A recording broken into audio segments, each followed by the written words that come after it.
سيئات أعمالنا من يهده الله فلا مضل له ومن يضلل فلا هادي له أشهد أن لا إله إلا الله وحده لا شريك له وأشهد أن محمدا عبده ورسوله الذي لا نبي بعده أما بعد فقال الله تعالى في القرآن الكريم أعوذ بالله من الشيطان الرجيم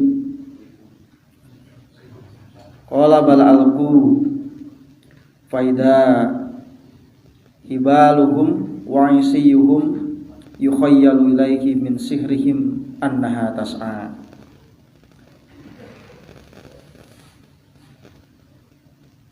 Ikhwati iman rahimakumullah, alhamdulillah pada malam hari ini kita bisa kembali bertatap muka setelah melaksanakan sholat maghrib, dilanjutkan dengan thalabul ilmi setiap malam Kamis ya, rutin hari Rabu. Kebetulan pada malam hari ini jadwal saya insyaallah akan melanjutkan kajian kita tentang parasit akidah.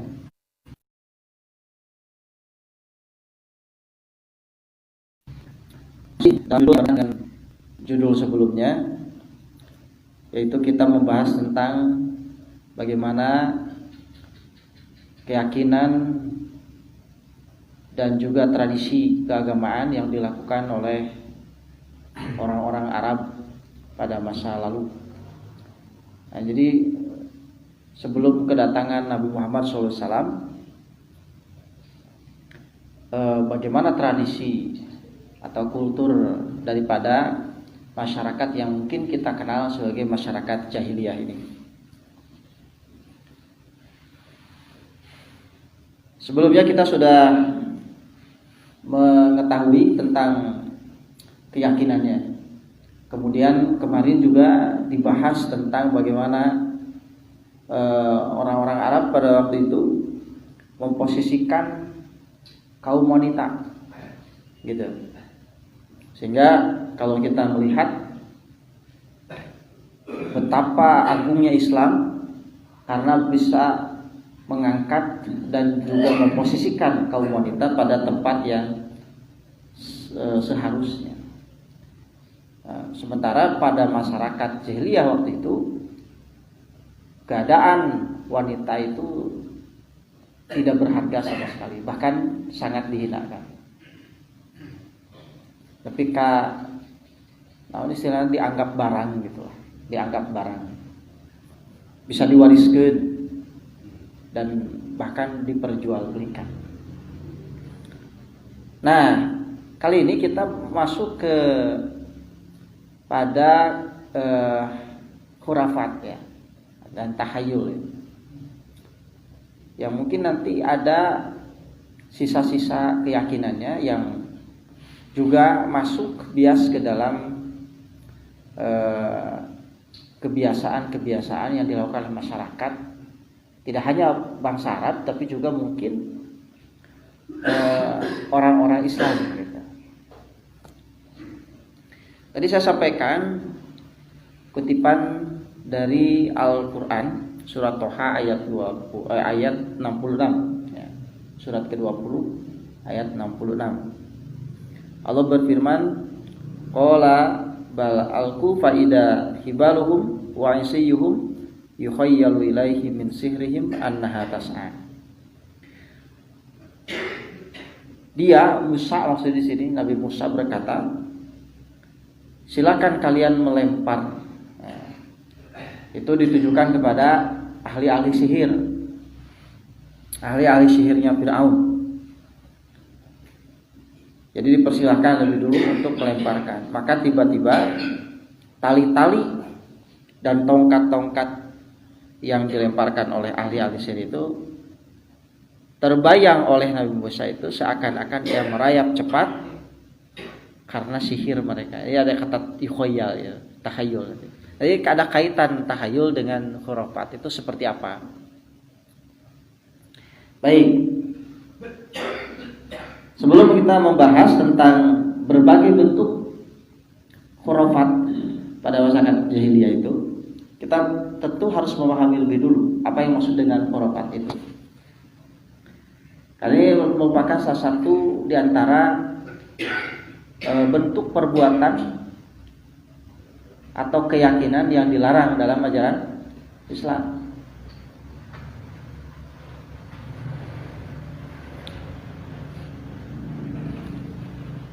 Nah, yang pertama kita bahas tentang makna khurafat itu apa. Nah, kata khurafat itu dari bahasa Arab gitu ya. Bukan dari bahasa Gujarat atau bahasa yang lain. Ini dari bahasa Arab, khurafat itu. Dari kata al-khurafat gitu ya. Yang artinya itu kurang lebih diartikan dongeng gitu ya. Legenda, kisah, cerita bohong, kepercayaan dan keyakinan yang di luar akal sehat atau di luar akidah yang benar. Kalau kita lihat apa yang dijelaskan oleh Ibnul Mandur dalam Lisanul Arab, khurafat itu kata Ibnul Mandur itu adalah al-mustamlatu minal kidbi, al-hadis al-mustamlah minal kidbi. Hadis itu kan cerita gitu ya. Jadi hadis atau cerita bohong al-mustamlah. Cerita bohong al-mustamlah yang menarik, yang mempesona. Jadi khurafat itu adalah al-hadisul mustamlah minal kidbi. Cerita yang menarik, yang mempesona, yang menyihir, tapi bohong gitu. Nah, bahkan Ibnu Mandur menyebutkan muncul istilah khurafat ini ada asal usulnya. Tuh muncul gitu wae. Ada asal usulnya. Nah, kata Ibnu Mandur, khurafat itu dulunya itu nama seorang laki-laki. Jadi ada laki-laki dari Bani Udroh ya, dari Bani Udroh. Namanya teh khurafat gitu. Namanya khurafat.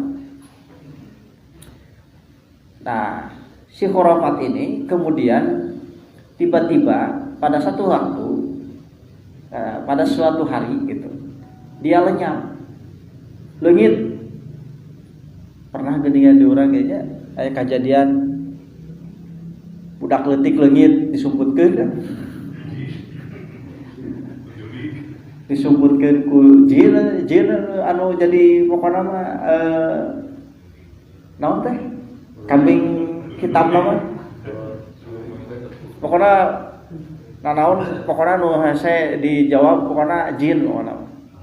Salahkeun we jin, da jin moal bisa ngalawan. Nah, jadi si khurafat ini hilang. Leungit pokona. Ting kawana dicari-cari tidak ketemu. Nah, akhirnya dia kembali balik deh. Nah, konon dia bercerita kepada orang-orang kampung bahwa dia itu telah disekap jin. Gitu. Dia telah disekap jin dan bahkan dia melihat berbagai macam keanehan dan keajaiban. Jadi dibawa ke alam jin. Dan dia bercerita ngadongeng, pokoknya mah ngadongeng hebat. Ramai. Sampai masyarakat itu ya terperangah, ternganga-nganga gitu. Tapi semua tidak percaya gitu dengan apa yang dikatakan oleh khurafat itu. Nah, sehingga masyarakat itu kemudian menyebut apa yang disampaikan oleh khurafat itu adalah kebohongan yang besar, kedustaan yang dibuat-buat. Dan itu kemudian menjadi istilah. Ya istilah ungkapan cenah lebih pembohong daripada khurafat. Maksudna teh khurafat teh kacida gedebulna gitu. Kacida pisan bohongna. Untuk menyebut orang yang sangat pembohong itu, maka dilandi lebih pembohong daripada khurafat. Nah, sehingga hingga hari ini Al-Hariri itu menyebut setiap kedustaan itu dengan khurafat. Gitu. Jadi setiap kebohongan, kedustaan itu disebut dengan khurafat. Jadi khurafat itu sendiri pada asalnya adalah nama orang. Gitu. Ya, carita nu tadi saya disumputkeun ku jin terus ngadongeng gitu. Ngadongeng aneh. Siga di urangnya pernah aya dongeng-dongeng gitu teh.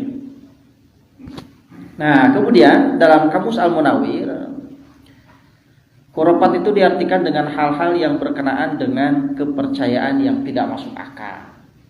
Jadi kepercayaan yang batil. Itu berdasarkan asal-usul kata khurafat dan juga arti secara bahasanya.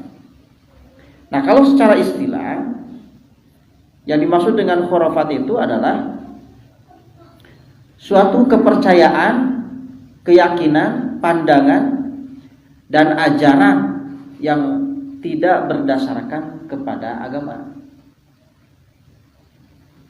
Tetapi diyakini bahwa hal tersebut berasal dan memiliki dasar dari agama.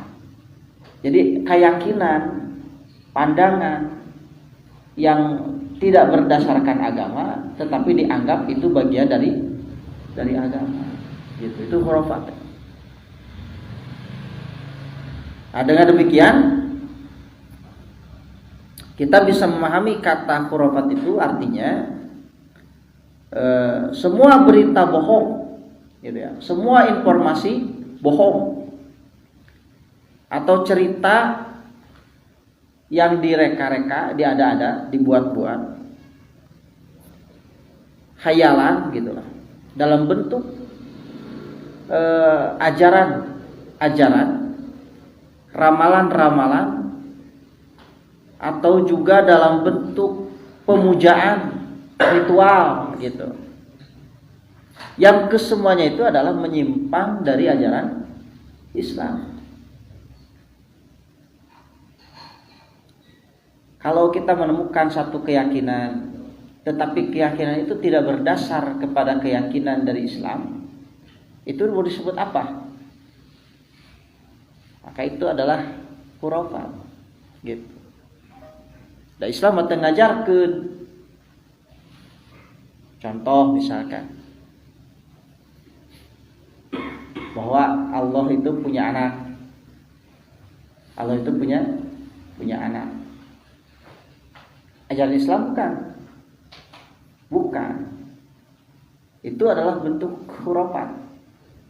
Kenapa? Sebab itu dari khayalan. Kayak kaitannya jeung tahayul gitu. Meskipun itu dikait-kaitkan misalkan dengan kehebatan dan keistimewaan. Misalkan orang Kristen menganggap bahwa Nabi Isa itu adalah anaknya Allah. Begitupun orang Yahudi yang menganggap Uzair itu anak Allah, gitu. Makanya khurafat itu adalah anak kandungnya syirik, gitu. Anak kandungnya syirik. Terus buku ya tata syirik Pak, gitu. Tapi kan disandarkeun teh karena agama, gitu. Bahwa pandangan ini dianggap berdasarkan atau keyakinan yang dasarnya adalah agama. Padahal mah bohong, gitu. Padahal mah hoax. Tapi bedanya khurafat jeung hoax beda. Ari hoax mah bisa secara umum mungkin ya. Hoax mah informasi-informasi, berita-berita bohong, gitu. Itu secara umum. Kalau ini khurafat itu dalam kaitan dengan akidah, keyakinan.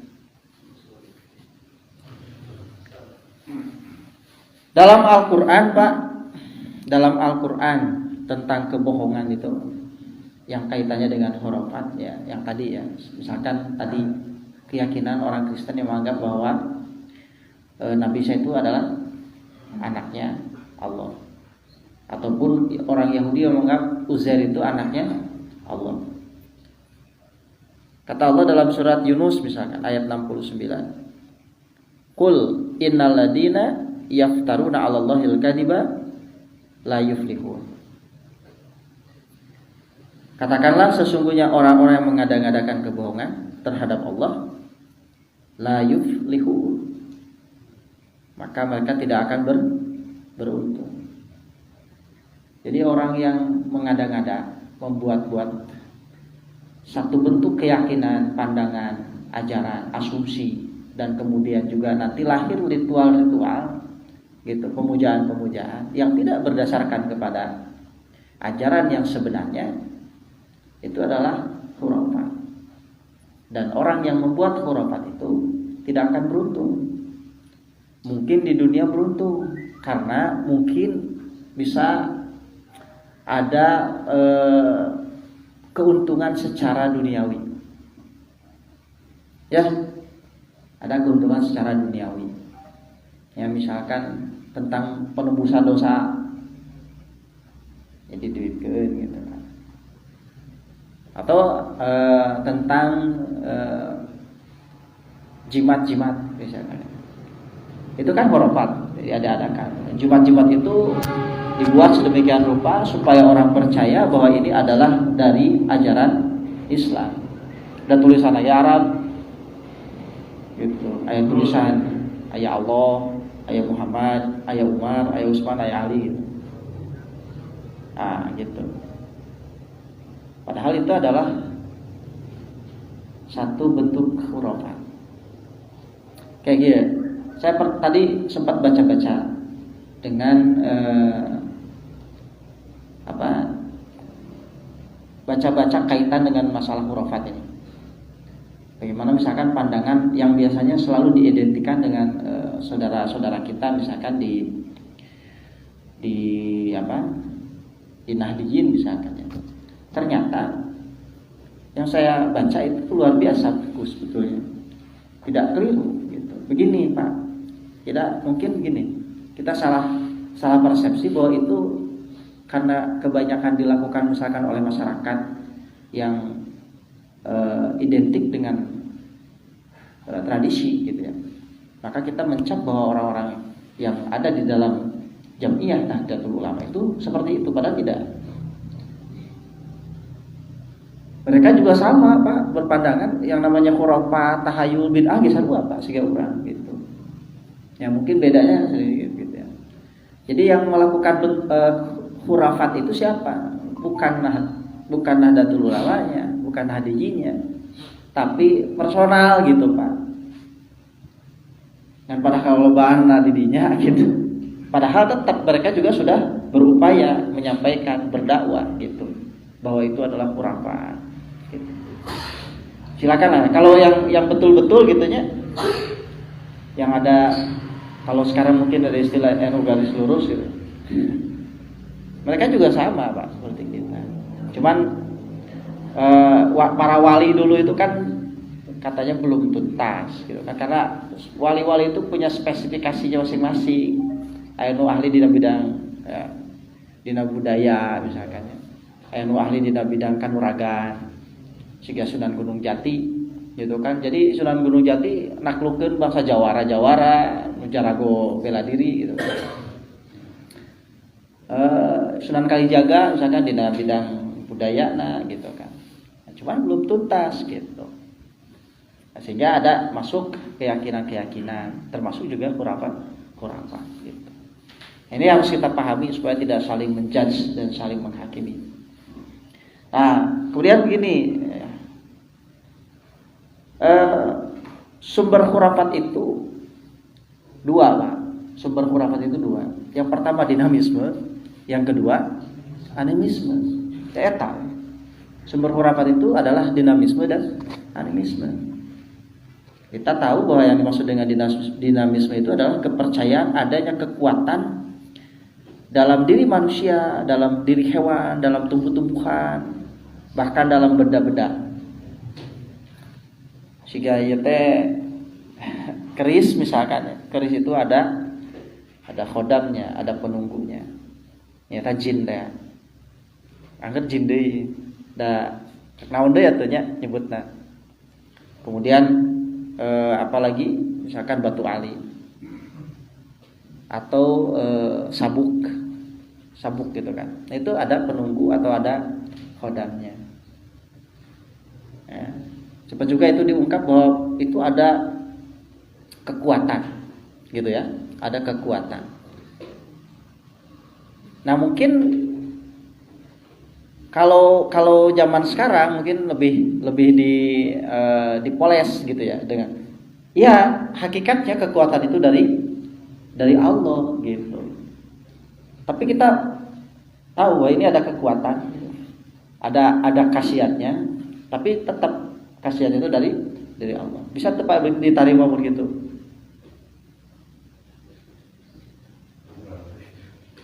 Bisa tuh diterima begitu. Batu Ali. Ya, di Batu Ali ini ada khasiatnya. Ada kelebihannya gitu ya. Tapi kita yakin bahwa kekuatan itu berasal dari Allah. Tamun kitu mah teu syirik cenah. Kumaha? Nanti ya kita bahas juga. Yang syirik itu menganggap bahwa itulah satu-satunya dia secara independen punya kekuatan yang bukan berasal dari. Tapi lamun semuanya dikembalikan kepada Allah, maka itu bukan syirik. Ya, jadi mun urang boga keyakinan dia keris teh boga kekuatan, tapi kekuatannya disadarkan yang berasal dari Allah, moal syirik gitu.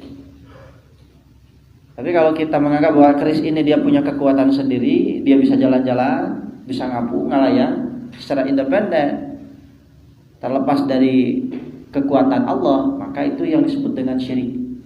Kemana pun gitu Pak. Itu ya, jadi dinamisme.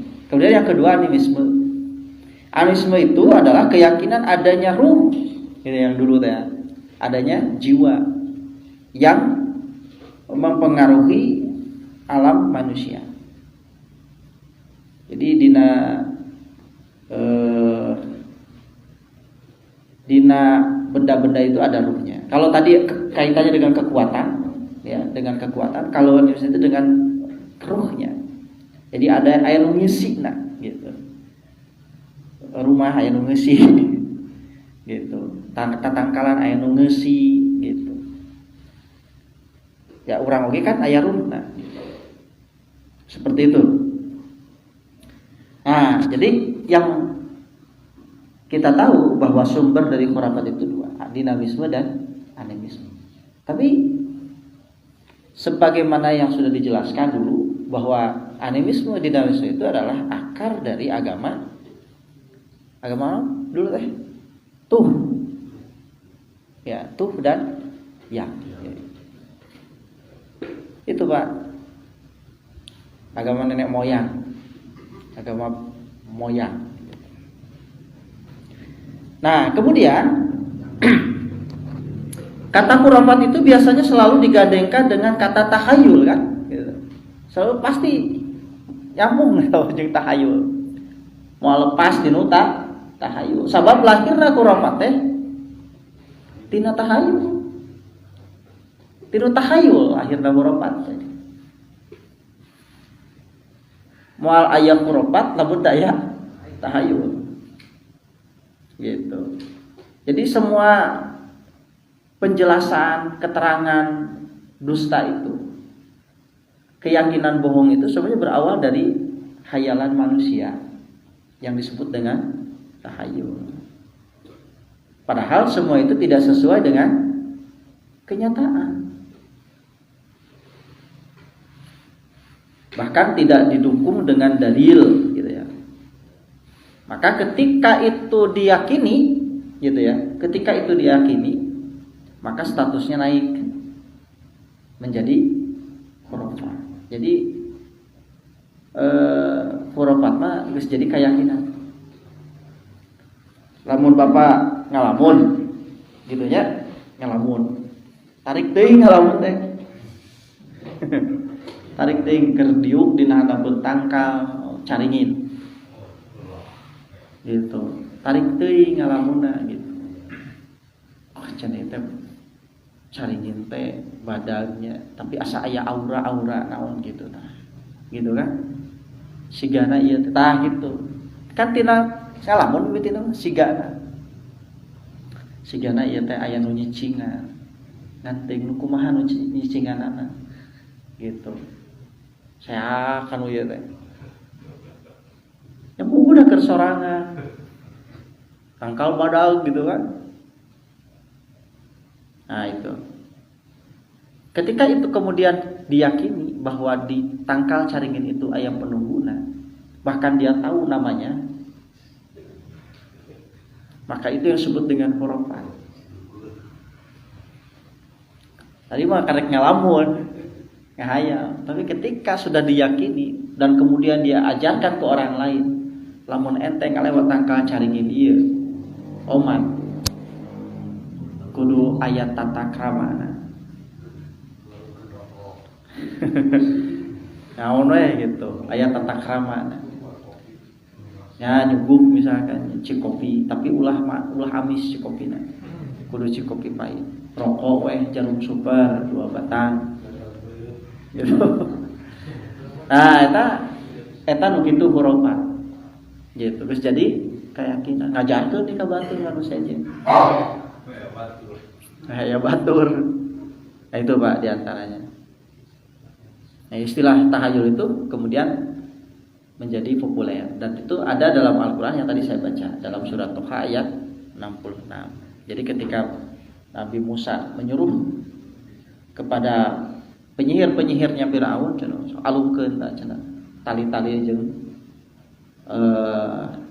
tongkat-tongkat kalian itu. Ketika dilemparkan maka seakan-akan dalam bayangannya Nabi Musa itu bergerak dengan cepat sehingga orai gitu. Padahal itu hanya bayangan saja, tidak sesuai dengan kenyataan. Kenyataannya naon eta teh? Tali dan tongkat gitu. Nah itu. Kemudian dalam kamus Mu'jamul Wasit, kata tahayul itu dimaknai dengan tasawwarahu wa tamassalah. Tasawwarahu wa tamassalah. Hartosna ngabayangkeun. Tasawwarahu kan menggambarkan, membayangkan, menyerupakan. Nah, yang orang sombong, kalau ada orang sombong yang kagum dengan dirinya itu disebutnya dengan muhtal atau dul khuyala. Nah, maksudnya narsisnya, orang narsis, dia membayangkan dirinya itu hebat. Ya mun resep ngaca, urang teh pangkasepna moal aya nu ngalehkeun. Itu disebutnya dul khuyala. Jadi seakan-akan dia menghayalkan dirinya itu adalah yang paling hebat, paling ganteng, paling gagah. Moal aya lah di Ciherang mah. Moal aya nu nandingan pokona. Nah, itu disebutnya dul khuyala. Padahal kanyataana kitu teu. Da relatifnya cantik itu, cakep itu relatif. Kalau jelek itu mutlak.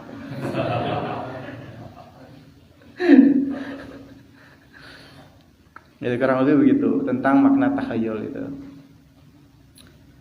Nah, kemudian ada 6 ciri hurufat itu. Ciri-ciri hurufatnya aya 6 Pak. Anu kahiji Pak sebut hurufat teh kalau apa yang diyakini disampaikan ya itu bukan berdasarkan nas syar'i. Jadi bukan berdasarkan Al-Qur'an, bukan berdasarkan hadis. Nah, itu berarti hurufat pasti.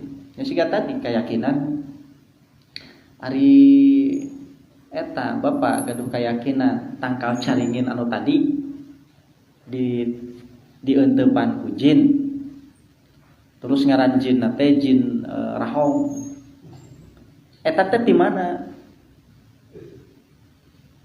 Dina Quran, dina hadis. Oh, teu aya Pak? Teu aya. Di mana atuh? Nya tahayul teh anu tadi. Tahayul teh. Nah dongeng Pak.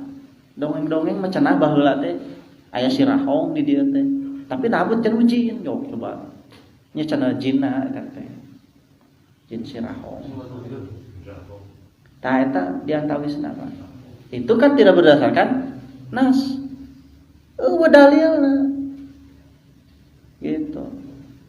Lamun aya nu kasurupan kunaon?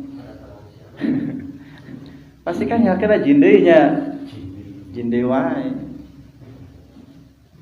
Pokoknya segala rupa tembulkeun ka jin. Mau bisa ngelawan jin mah. Itu tapi dasarnya apakah Al-Qur'an berbicara seperti itu? Apakah hadis berbicara seperti itu? Tidak. Kalau tidak berarti itu adalah salah satu khurafat. Yang kedua, Pak, ciri khurafat itu biasanya bentuknya cerita-cerita yang di luar akal sehat. Gitu. Jadi khurafat mah kudu aheng gitu. Lamun teu aheng dongengna mau dipercaya. Jadi kudu naon itu nya. Bohong nanti kudu gede pisan. Tong kagok ngabohongna gitu. Nya ngabohongna ulah kagok, ulah setengah-setengah. Sabab ieu jadi akidah kana. Ya. Jadi akidah tuh, Pak. Da moal aya anu teh misalkan tadinya batu ieu teh batu ali ieu ya aya wah itu hebat. Penglaris. Pokona ieu kapungkur abdi leres wah kadongeng kan. Da lamun ngabohongna setengah hati teh da urang sebenarnya teu moal dipercaya. Gitu. Tapi lu ngadongna hebat luar biasa ieu batu teh kurung tengah puting terus bisa ngapung sorangan. Kukuring teh pernah dibaladokeun ka walungan balik deui. Gitu. Teh kan ngadongna teh kudu ulah kagok gitu. Itu. Jadi dua biasanya ceritanya, kisahnya itu di luar akal sehat. Aheng gitu. Ketiga, bersumber pada kepercayaan-kepercayaan lama yang bertentangan dengan Islam. Biasanya khurafat itu ada kaitan dengan tradisi-tradisi, keyakinan orang-orang tua di masa lalu. Terus temurun dan itu bertentangan dengan ajaran Islam. Yang keempat, biasanya menggunakan objek-objek tertentu. Seperti kuburan. Pasti itu. Ya, kuburan, kemudian keris itu. Ya. Batu ali, kopea. Ya. Aya kupu-kupu asup ka jero imah. Nah, itu nanti ada keyakinan. Ya semah cenah ieu gitu. Itu objek juga kan? Hewan itu. Hewan-hewan tertentu. Siga manuk, aya manuk Korea, manuk cungcuing, manuk naon deui atuh. Manuknya gagak. Itu kupu-kupu. Tapi mun kadal ka jero imah ya naon? Yang ngadahareun. Itu diantaranya kalau khurafat itu biasanya mengaitkan dengan benda-benda baik itu benda mati ataupun hewan-hewan tertentu. Kemudian yang kelima mengandung unsur-unsur negatif dari segi akidah dan syariat. Jadi biasanya kaitanna teh jeung bala gitu. Gitu ya. Makanya kenapa ajimat-ajimat itu dibuat untuk menolak bala gitu. Kecelakaan gitu kan.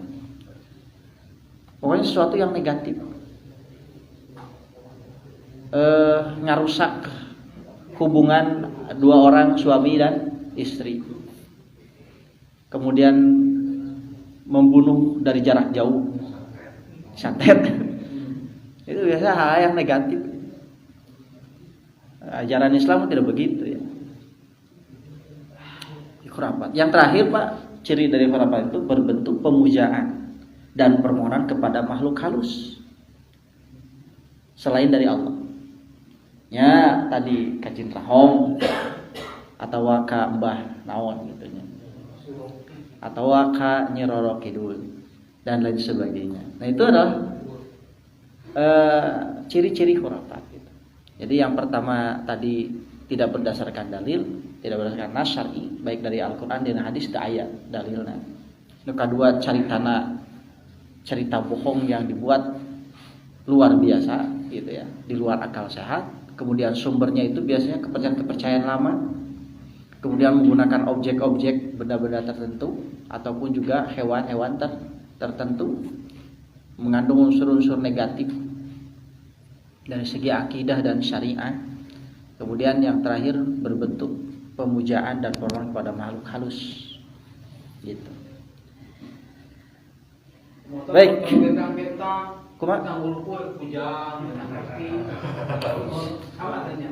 Nanti ada beda nanti. Beda. Harus dibedakan juga dengan astronomi dengan astrologi. Senologi beda deh, jauh deh. Warna senologi maka belah mana gitu.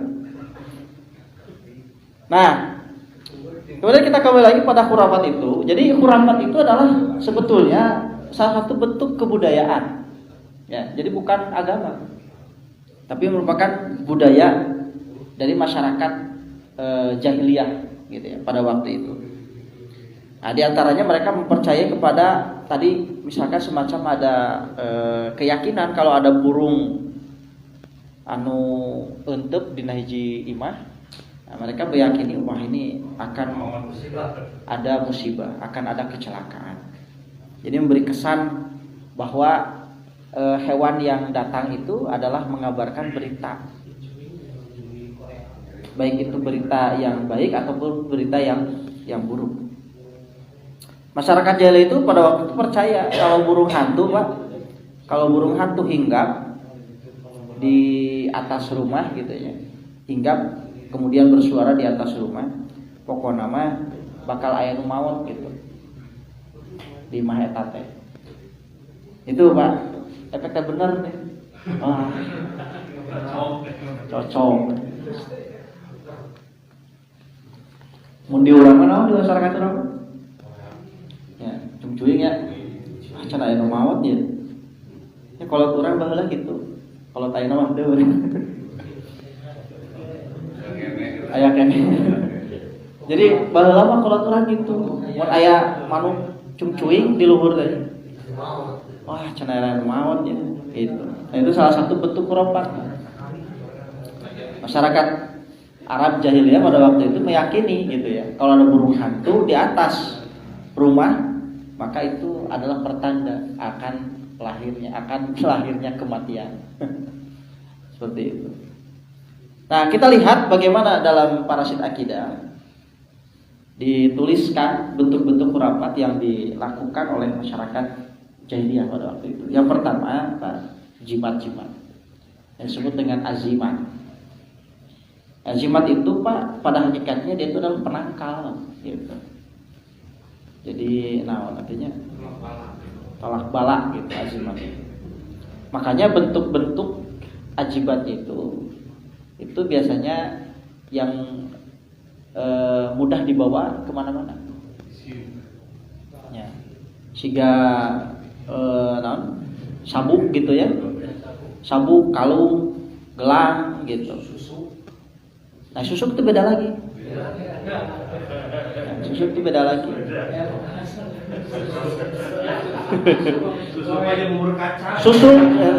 Susuk itu nanti kalau dalam istilah khurafatnya masyarakat jahiliyah itu disebut tiwalah itu.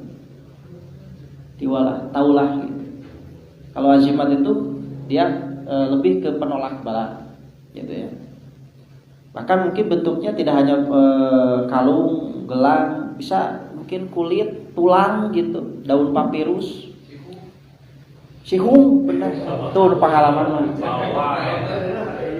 gitu, kuku gitu kan, tuh. Pokoknya segala sesuatu yang itu dianggap sebagai penolak. Mungkin dulu mah yang pernah berangkat ke haji, untuk onta itu kan, untuk onta. Didagangkeun kan? Baheula lama polisi atau naon sebutna teh? kawalahan Pak. Da eta askar hayang motong kain kiswah. Di antara diyakini bisa sebagai penolak atau penglaris gitu. Nah itu Pak di antara. Kita di tulisan Arab pakai pedang, gambar pedang. Tulisannya la ilaha illallah gitu. Allah Muhammad dan seterusnya. Tapi ada huruf-huruf yang tidak dimengerti. Dan konon katanya itu hanya bisa dimengerti oleh pembuatnya sendiri. Huruf mim, aya alif ain. Ting naon pokona aya Pak, gambarna congkeran. Gitu ya. Itu di antaranya. Mereka percaya bahkan setiap huruf yang tertulis dalam ajimat itu ada penunggunya. Jarubah. Jadi setiap huruf ini alif ain gitu. Itu teh ada khodamnya. Mata tong sembarangan Pak. Gitu ya. Kalau ada tulisan-tulisan Arab anu digantungkeun eta teh kade. Khodam aya ajimat. Itu kan di leher unta itu digantung. Ada juga kalau mereka keyakinan atau tradisinya masyarakat Jawa itu ngegantung tali panah Pak. Busur panah digantung di leher unta. Tujuannya kenapa sih? Ya kita sama apa? Penolak balai. Jadi si unta teh kitu mawa busur panah. Itu katanya Pak, itu untuk penolak ain. Gitu ya, penolak ain. Jadi ain itu salah satu penyakit yang lahir dari rasa dengki, rasa iri gitu. Ya, dina iri jeung dengki. Bahkan katanya bukan hanya iri dengki saja gitu. Bahkan orang yang terlalu kagum gitu ya. Karena melihat seseorang misalkan itu kaedanan itu bisa melahirkan atau membuat atau melepaskan penyakit itu, penyakit ain itu. Tak hati-hati Pak, kapun ka bojo itu, ka garwa barunya, ka budak lah, tong sembarangan pasar foto, gitunya, bisa kena penyakit ain. Kemudian yang kedua Pak, taulah itu, taulah atau tiwalah itu yang tadi Pak, itu biasanya tiwalah atau taulah itu kaitannya dengan pengasihan, pelet, guna-guna gitu, susuk aura kasih. Itu biasanya untuk menambah kecantikan atau memunculkan aura daya tarik. Itu dipasang semacam susuk tertentu, entah itu batu berlian, entah itu apa gitu, jarum emas atau lain sebagainya. Itu disebut dengan taulah atau tiwala. Ayo nu kantos Pak diurang. Teu nanaonannya. Dan biasanya itu dipasang oleh kahin. Gitu ya, mahal. Dan ada mantranya. Mantra-mantranya itu adalah mantra-mantra bersajak, syair-syair. Ya itu biasanya isinya adalah pengasihan gitu. Jang jawokan, tapi kaedanan. Itu taulah atau tiwala. Kemudian ada nazar. Nazar itu ya persis ya seperti mungkin orang kita punya janji gitu kan. Nah itu nazar. Dan kebiasaannya mereka itu melakukan nazar itu demi berhala gitu ya, demi berhala. Di kebun lah sekedik deui. Kemudian yang keempat ada iyafah.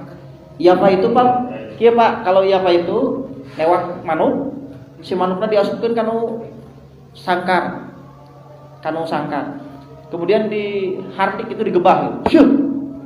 Kamana hiberna. Lamun hiberna teh kahareup ka katuhu gitu nya. Kahareup ka katuhu atawa ka luhur berarti piuntungan.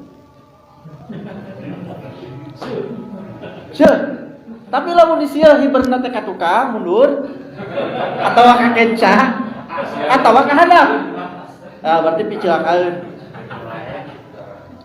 Siga urang baheula gitu kancing indit tong gitu. Nah gitu. Lamun pas kancingna dihandap entongnya. Aulah kena bisi picilakan. Itu mah iyafah itu. Kemudian ada bayan. Kalau bayan itu memutar balik kata dengan kata-kata yang indah. Itu maksudnya memutar balikan mantra-mantra, jampe-jampe gitu. Dengan mantra-mantra lagi. Kemudian ada tiaroh. Kalau tiaroh itu kaitannya dengan burung-burung. Jadi kalau ada suara burung tertentu, oh ini tentang apa, ini pertanda apa, ini bawa kesan apa. Itu biasanya tiaroh itu ya. Jadi ada suara burung gagak. Itu kalau misalkan dengar suara burung gagak, Pak, harus menjawab apa? Baik-baik. Atau jauh-jauh pergilah ke Jabal Khawf.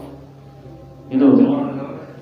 Lamun di urang mah lamun aya ya nyeruan.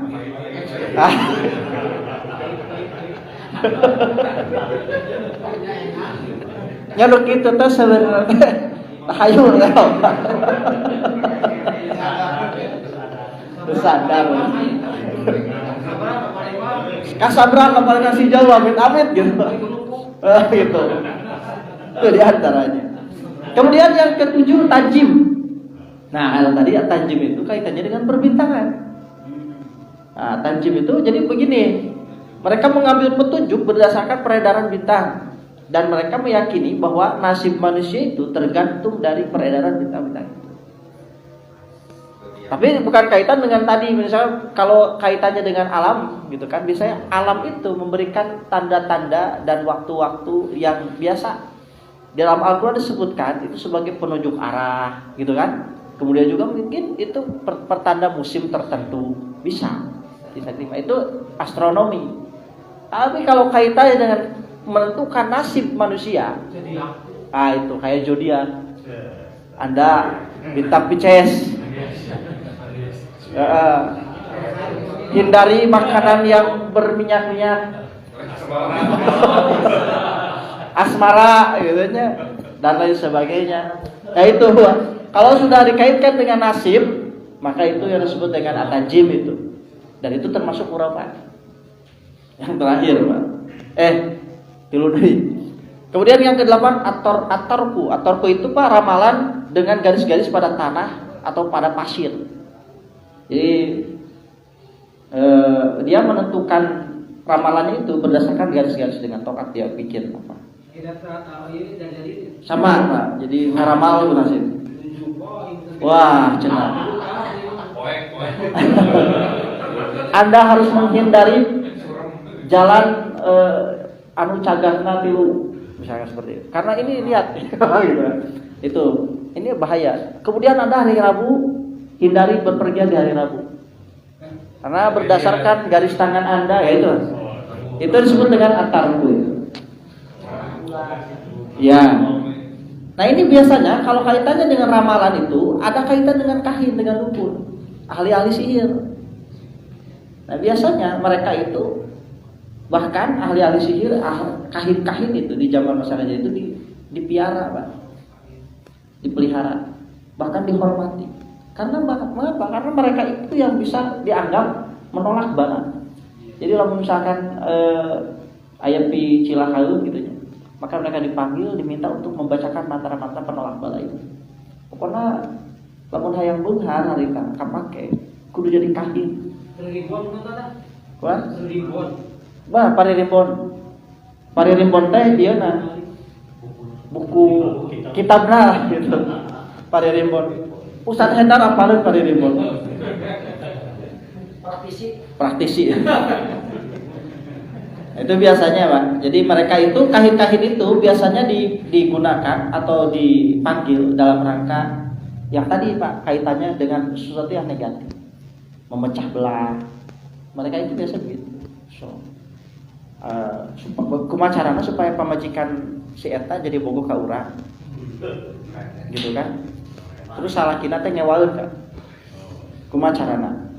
Nah itu Pak, ada cenah. Itu dengan sihir, dengan guna-guna. Itu dengan tadi taulah atau tiwalah. Nah, kemudian mereka meyakini ada hari-hari baik atau hari-hari sial. Itu terpilih, Pak. Ngitung tanggal apa edan apa? Edan. Itu tanggal baik, tanggal buruk. Bagi masyarakat jahiliyah, hari yang paling sial itu adalah hari Selasa. Hindari pokoknya poe Selasa. Kemudian kalau bulan, Pak, bulan Sofar. Bulan Sofar itu masyarakat jahiliyah itu berkeyakinan gitu. Yang paling sial itu kalau hari-hari Selasa, lamun bulan Sofar. Tahu jadi keyakinan Pak di bijaan teh. Gimana huruf Fatihah? Ya. Dan jadi keyakinan orang cenah moal di poe Selasa kecilakaeun lantaran pernah diajar. salah narima. Padahal huruf ini sesuatu yang harus kita jauhi, harus kita hindari. Kemudian yang selanjutnya ada penebusan dosa itu, penebusan dosa juga. Jadi masyarakat jahiliyah pada waktu itu juga salah satu bentuk khurafat itu adalah penebusan dosa. Jadi karena kahin-kahin itu bisa menebus dosa. Maka masuk karena keyakinan penebusan dosa dalam ajaran Kristen, gitu kan, Katolik itu ada penebusan dosa. Tinggal ngadongeng nyarita dosa orang, bayar sekian, beres, dihapus dosanya. Nggak Pak? Nah, biasanya kalau kahin-kahin atau dukun-dukun masyarakat jahiliyah itu mereka menyediakan kain. Nanti si orang yang akan melakukan ritual penebusan dosa itu dia akan menyampaikan apapun yang pernah dia lakukan, dosa-dosa apapun. Jadi disampaikan. Kayak maksudnya ditampung dengan kain eta. Kayak si kain eta teh diikat, kayak dialungkeun ka Jabal Khawf. Tuh, geus cenah dipikeun dosanya teh. Bayar gitu. Nah, kemudian yang terakhir Pak, di antara khurafat masyarakat jahiliyah itu adalah suka bersumpah. Suka bersumpah. Tapi bersumpah dengan nama-nama berhala gitu. Sehingga misalkan demi Manaf, demi Lata, demi Uzza gitu. Kalau mereka berkurban, maka biasanya bersumpahnya itu dengan menyebut nama dewa atau berhala itu dengan suara yang keras. Oh, demi Lata dan Uzza gitu, dengan suara yang keras. Jadi kalau misalkan mereka mengharapkan misalkan hujan turun ya, maka mereka akan menyebut dewa Manaf dan dewa Komroh. Jadi, demi Manaf, demi Komroh, hujan ini pasti turun. Gitu. Kemudian demi Suwa, demi Syamas, demi Lata, demi Uzza, itu sebut ke. Kalau dalam urusan percintaan, maka yang disebut bukan dewa-dewa itu lagi, khusus dewa percintaan, yaitu dewa Istaroh ya. Biasanya demi Istaroh, demi Zahroh, gitu ya, demi Zahroh, demi Istaroh. Maka dia pasti akan menjadi istriku, gitu kan? Seperti itulah. Itu diantara bentuk-bentuk khurafat yang berlaku pada masa jahiliyah dulu. Dan kemudian itu masih ada sisa-sisanya di masyarakat Islam. Kemudian setelah Rasulullah SAW diutus, maka semuanya dihilangkan. Bahkan ada sabda Rasulullah SAW, sesungguhnya inna ruqa wa tama'in wa tiwal syirkun. Gitu kan, sesungguhnya ruqa, maksudnya ruqyah di sini adalah ruqyah yang tidak syar'i gitu ya, di luar ajaran Islam. Jadi ruqyahnya nyandarkeun kana tadi gitu kan, karena dewa-dewa selain Allah. Jampe-jampe. Ruqa itu jampe-jampe, mantra-mantra. Kemudian tamaim itu apa? Ya tadi jimat-jimat. Ya, kemudian watiwalah dan juga tiwalah, taulah itu guna-guna itu adalah syirik gitu kan. Syirik. Yang semuanya itu adalah bukan dari ajaran Islam. Bahkan Rasulullah pernah menegur ada orang yang pakai gelang. Pakai gelang. Dia menganggap bahwa ini ada kekuatan dari gelang ini, tapi kekuatannya berasal dari Allah. Tapi cek Rasulullah, piceun gelang. Ini cenah ada gelang. Ini itu apa yang kamu pakai? Ini gelang yang terbuat dari kuningan. Gitu. Ini supaya menghilangkan demam yang sedang saya derita. Kata Rasulullah, buang gelang itu demi Allah. Jika engkau sesungguhnya itu akan semakin melemahkan kamu. Bahkan jika kamu masih memakai gelang itu sampai kamu mati, gitu, maka kamu akan termasuk orang yang rugi, gitu. Itu teguran. Jadi meskipun orang misalkan nyadar juga tadi akhirnya itu asalnya di Allah, gitu. Kekuatan. Tapi kan anggap praktek nama bukan keyakinan khurafatan, gitu. Maka harus dihindari, harus dijauhi bentuk-bentuk khurafat itu, karena ini akan mengotori akidah kita semua. Mudah-mudahan Allah senantiasa menuntun jalan kepada akidah yang lurus dan senantiasa membimbing kita semua untuk melaksanakan ajaran-ajaran Islam secara kafah. Itu saja barangkali yang bisa saya sampaikan. Mohon maaf atas kesalahan-kesalahan. Aku qauli hadza wa astaghfirullah li wa lakum. Wassalamualaikum warahmatullahi wabarakatuh.